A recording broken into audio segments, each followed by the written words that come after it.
मैं अनुभव कर रहा था कि कुलदीप भाई जी को किसी ने कुछ दिया, तो भाई धनीराम जी को किसी ने कुछ दिया, लेकिन योगिता जी को सभी ने उठ उठ करके कुछ न कुछ दिया। इस बात से ये पता चलता है, और मैं भी परमपिता परमेश्वर से कामना करता रहता हूँ और आगे भी करूँगा, कैसे ऐसे युवक युवतियाँ हमारे बीच में आते रहें।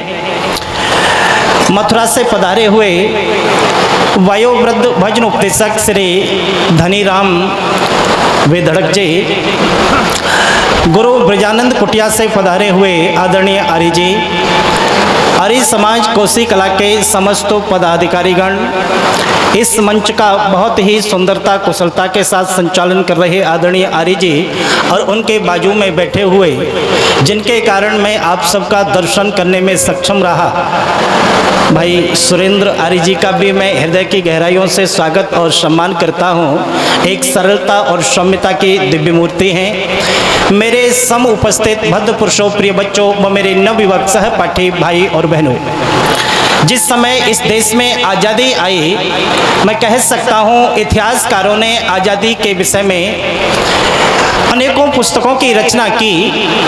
मैंने जहाँ तक पढ़ा, जहाँ तक समझने का प्रयास किया, तो मुझे ये पता चला कि आज़ादी के समय इस देश में 3% मुसलमान थे, लेकिन आज बढ़ते बढ़ते उनकी संख्या 21% हो गई है।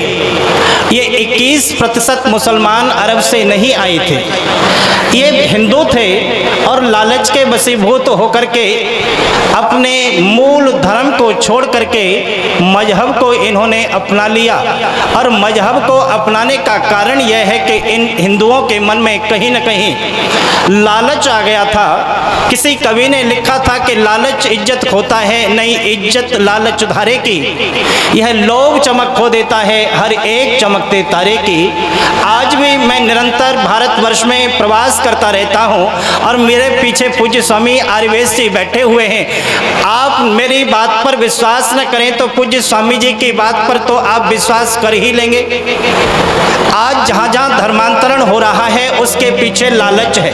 ईसाई समाज के लोग भी हिंदू समाज के लोगों को लालच देते हैं, वो लालच किसी भी प्रकार का होता है। मुस्लिम समाज के लोग भी हिंदू समाज के लोगों को लालच देते हैं, और ये लालच में आकर के व्यक्ति अपने धर्म से च्युत हो जाता है, अपने बंधु और बांधवों को छोड़ करके एक ऐसी बिरादरी, एक ऐसे मजहब को अपना लेता है जिसका मानवता से कोई दूर दूर तक लेना देना नहीं है। सज्जनों, मेरा नंबर तो 3 बजे आना था, और 3 बजे जो मैं विचार करके बैठा था, वो मेरा विचार किसी वक्ता ने बदल दिया। ये व्यवस्था थी यहाँ की, संचालक महोदय जी ने मुझे समय नहीं दिया, क्योंकि मुझे अभी यहाँ से कोसी कला से आगे की यात्रा शामली की करनी है, और कल से मेरा कार्यक्रम शामली में रहेगा। बस मैं कुछ छोटी छोटी और मोटी बात कह करके आपके मध्य से विदा लूँगा। महात्मा मनु ने चाणक्य नीति में लिखा कि अन्यायेन उपार्जितम द्रव्यम 10 वर्षाणि तिष्ठते प्राप्तेषु 11 वर्षे सह मूलम तद विनिश्यति।